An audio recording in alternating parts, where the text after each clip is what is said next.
I'm Gavin, and this is MLS Fantasy Picks. Before we get into round 8 picks, here's a quick round 7 recap. Another week missing out on some big players. Still, not an awful score, especially after I started Cucho. I ended with 90 points for round 7. I had a week rank of 440, and my overall rank is now 75.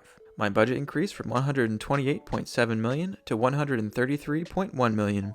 What went right? My captain pick. So I'm sure a lot of people captained Buanga, but it was still a good choice as he had 12 double to 24.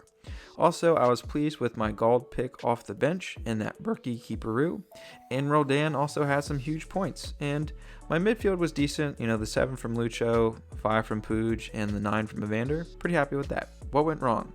That Cucho start. So before the week started, I was between Cucho versus Jovic on the field, and just looking at their averages, Cucho was higher, so I thought might as well throw Cucho on the field, guaranteed some good points.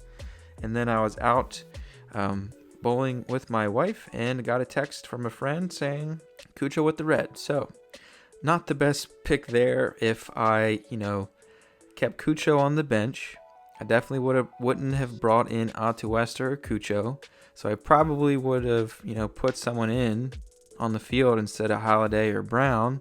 Would have most likely been a Seattle defender, most likely Reagan. That would have resulted in some good points, but oh well, that's MLS Fantasy for you.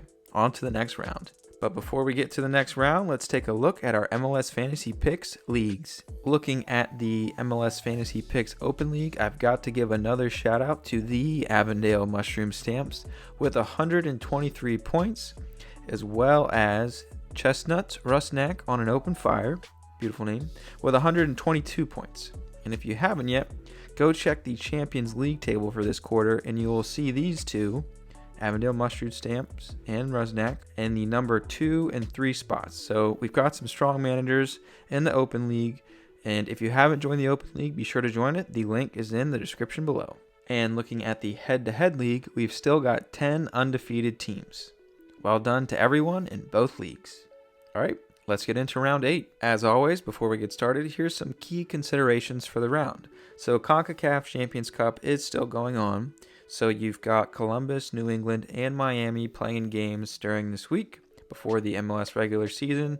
So keep an eye out on who's starting in those games as they may be rested for the MLS regular season.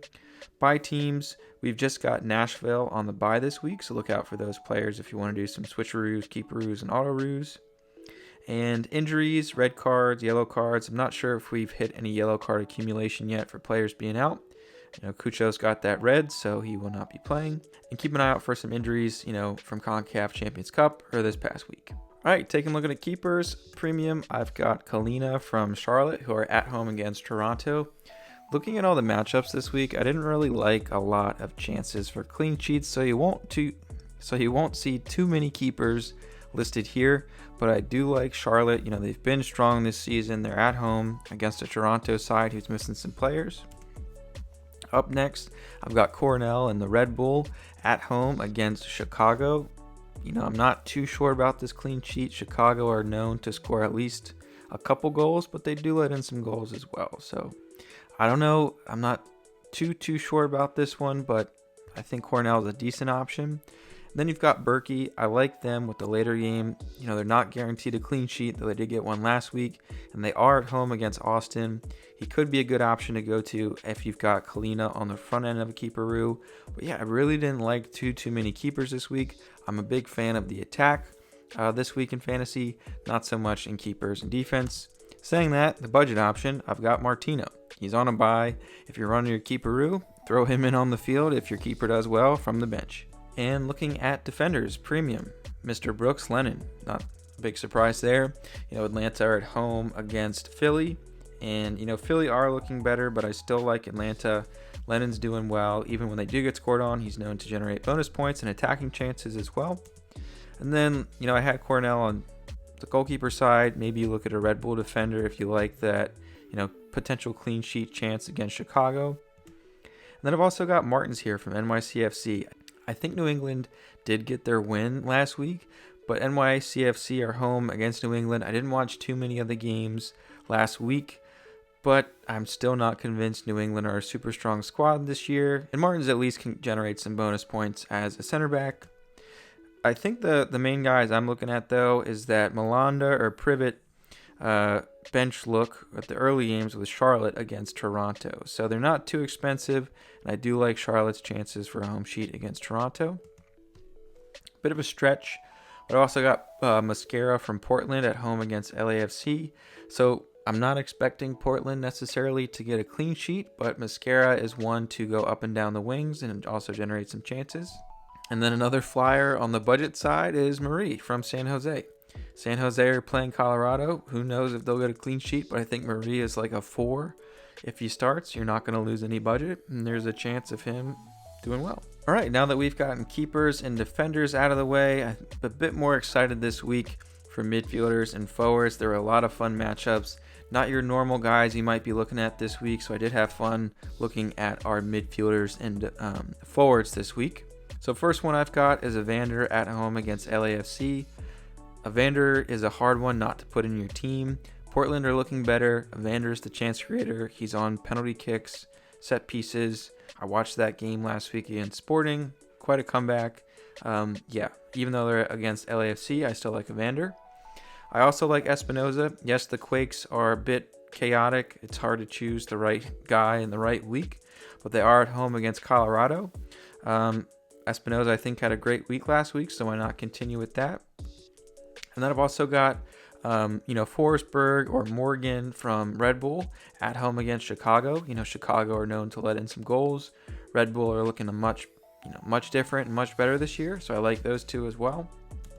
And then the standard midfielders, I was having a good time looking at this week. So I've got Lode from Minnesota at home against Houston. So I know Houston is a bit tough, from a defensive standpoint, but I think Lode's got a decent floor and he's not too expensive.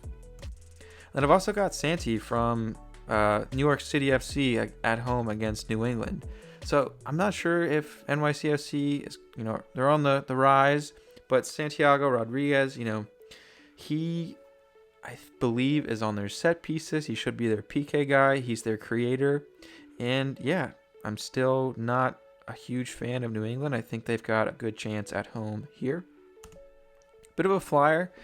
I was hesitant to take Driussi last week. I wanted to see if he was the real deal, as he was a couple years ago in fantasy. And I think he's starting to prove it, even if Austin aren't amazing.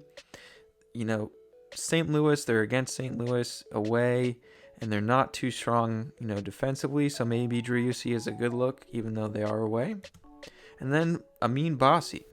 Why not? Houston are away at Minnesota. But if you look at Bassi's score the past couple weeks in their lineups, I think he's playing like a false 9, and he's got a lot of bonus points for chance creation, key plays, all of that. So he could be a good differential pick. And then I think a pretty straightforward pick this week is Gauld for Vancouver at home against the Galaxy. So the Galaxy don't have the strongest defense. They've got a very exciting attack, but I do like Gauld, at home against the Galaxy. Then a bit of a flyer pick, Frankie Amaya. I didn't see too many great budget options at midfield this week. So the Red Bull are at home. Maybe he's creating some chances against a not so great Chicago defense. All right, moving on to forwards. First up, Chicho Arango at home against Columbus. So Columbus, I think they still have their CONCACAF game this week. So we'll see if they're struggling or, not putting out all their starters. And Chicho has just been on fire this year in fantasy. He's basically everything for Real Salt Lake when it comes to the attack. So it's hard not to take Chicho this week. Then you've got Benteke at home against Orlando. I still haven't been too impressed by Orlando, and DC United are looking great. Benteke is a huge force in the box. I like Benteke this week. Then I've got Rodriguez at home against LAFC. Portland are looking better. Rodriguez generated a lot of chances. He had a lot of close ones last week against Kansas City. So even if you don't start him, you could always throw him on the bench with the early game, see if he hits. And then Bouanga. Bouanga is away at Portland, though Portland don't have the strongest defense. So I can easily see Bouanga racking up some points this week. And then I've also got Van Zier at the standard price. So I'm not really set on him. He's a bit of a risky pick, I feel. Hard to tell where the points will come from the Red Bulls, but he has been producing well the past couple of weeks for the Red Bull. So, could be a differential pick this week if you like Van Zier as a striker. But I do like Brian White a bit more now that he's back in. They're at home against the Galaxy. He's really linking up with Gall. They're looking great. And then Rui Diaz. Maybe this is chasing points, but maybe also Seattle are on the rise. Seattle are away at FC Dallas, and FC Dallas are not looking too hot. So maybe Rui Diaz could be a good, sort of stretch or differential pick. Either way, he's still going to get you a price rise after the massive amount of points that he hauled in last week. And I've also got Klaus from St. Louis at home against Austin. Austin also aren't the strongest defensively.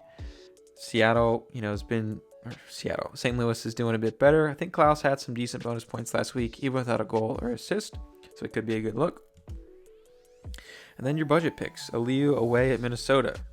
Still haven't been too impressed with Minnesota. Houston are a pretty strong team. Aliu has been, producing week in, week out. Maybe he had a couple of down weeks, but I like Aliu as a budget option. And then Agata absolutely popped off last week against Portland, and he's looking very good. And they are at home against Miami. So see what that Miami lineup looks like after their, Champions Cup matchup. Maybe this could be a good Sporting KC matchup against Miami. A bit of a flyer for the last one is Bakrar for New York City FC at home against New England. As I said before, not a huge fan of New England. Maybe this is New York City FC's week. And finishing off with captains. I like Evander. He's been a strong fantasy player the past few weeks. He has a decent floor. Always a good option for a captain, for a midfielder with a good floor. Then Espinoza. Espinoza produced pretty well last week, and they're at home against a not-so-great Colorado. So I like Espinoza as well as a captain. And then Chicho. Chicho's looking great. They're at home. Depending on how that, Columbus lineup looks, maybe they won't be looking too strong. Chicho could be a great captain pick. All right, everyone, so that wraps up my round 8 picks.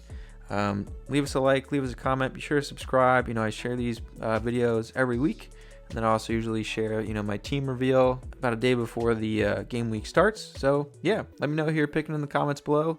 Leave any questions, and as always, good luck.